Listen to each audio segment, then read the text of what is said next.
Hey guys, Cody Barramonte here. Today, we're gonna get the lowdown on stainless steel from Vinny from VC Metal Worx. He's gonna show us how to weld stainless with and without pulse and really what you're looking for and how to dial in your work. So let's get some tubing on the table and get started. Sounds good. All right, so I'm gonna switch the welder from DC to a pulse setting here.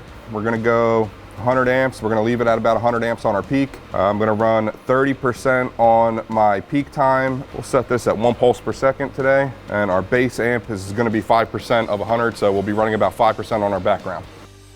All right guys, so what we have here is our tube is split into two different sections here. The left side, your right side on this tube is gonna be a no pulse, and the right side for me here is gonna be a pulse section.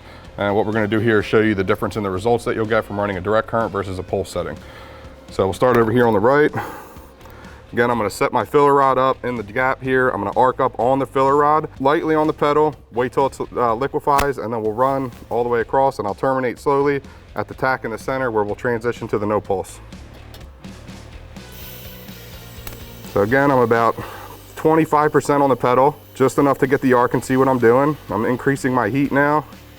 There's my puddle, keeping my wire in, and we're just pulsing along now. Allowing the puddle to freeze on the previous bead before we lay it into the next one.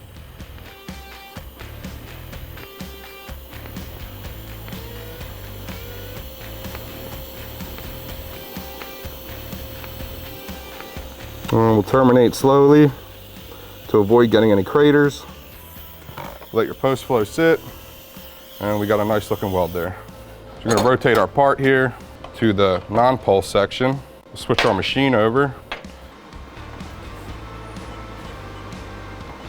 All right, just one more time to reiterate, even though we pulsed this last pass, we're gonna approach it the same way. So we'll start back a couple beads, we'll light up, wait till we get our puddle, start introducing our wire, and we'll get cooking from there. So again, about 2 beads back here, and we're lighting up slowly. Wait till the puddle's there. Once you have a puddle established, we're just moving consistently, filling our puddle with our filler until we achieve the profile that we're looking for.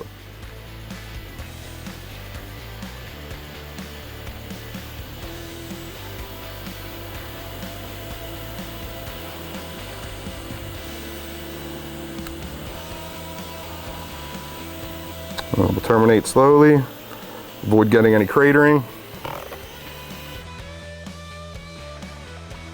So as you can see here, your weld is typically going to stay a little bit colder because you're getting all of your puddle freezing on the back side of the pulse here, which allows for a better overall color, I think. When you switch over to a non-pulse, you have a little bit more control over what you're doing and your bead profile, but again, it's typically you're letting your heat sit on there a little bit longer. So one thing that you'll notice that's a difference, if you looked at your HAZ area, which is HAZ, basically what this stands for is your heat affected zone. You can see on the side that I didn't pulse, the heat affected zone is much wider than it is on the side that I pulsed.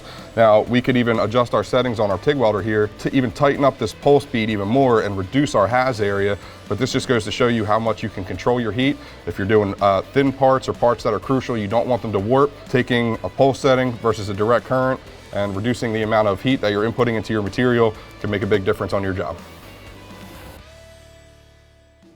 Well, Vinny, that was awesome. I know I learned a bunch. I'm sure that'll help a lot of people really, dial in how they weld stainless. How can people get a hold of you?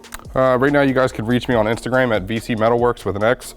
I'm working on establishing my own shop right now, as well as developing a website for you guys to be able to use in the future. But in the meantime, right now, just on Instagram, again, that's VC Metal Worx with an X. Really good, introduction to pulse and really explaining how to get that set up and where to use it. So thanks again for coming out. Awesome, happy to help.